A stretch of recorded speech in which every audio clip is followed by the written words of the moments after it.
മാമ്പാറ. മാമ്പാറയിൽ എവിടെ? കമന്റ് ഞാൻ കണ്ടിരുന്നു, ഇന്നലെ ഇട്ടിരുന്നു. അപ്പോൾ എനിക്ക് നോക്കിയിട്ട് ആരെന്ന് മനസ്സിലായില്ല, അതാ ചോദിച്ചത്.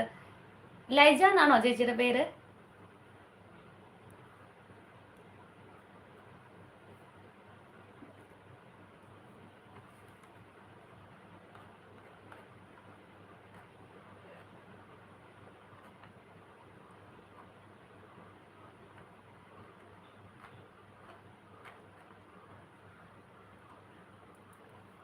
ആ ചേച്ചി, അമ്മയോട് ചോദിക്കാം.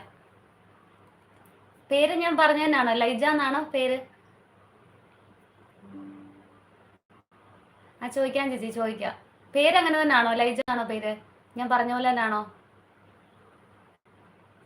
ഓക്കെ ഓക്കെ, ചോദിച്ചോളാം ചേച്ചി. ഞാൻ കമന്റ് കണ്ടായിരുന്നു ഇന്നലെ ഇട്ടിരുന്നത്, അപ്പം ഞാൻ ഓർക്കുകയും ചെയ്തു ആരാ എന്ന് ഓർത്തു. അപ്പം ഞാൻ ആ ചാനലൊക്കെ കയറി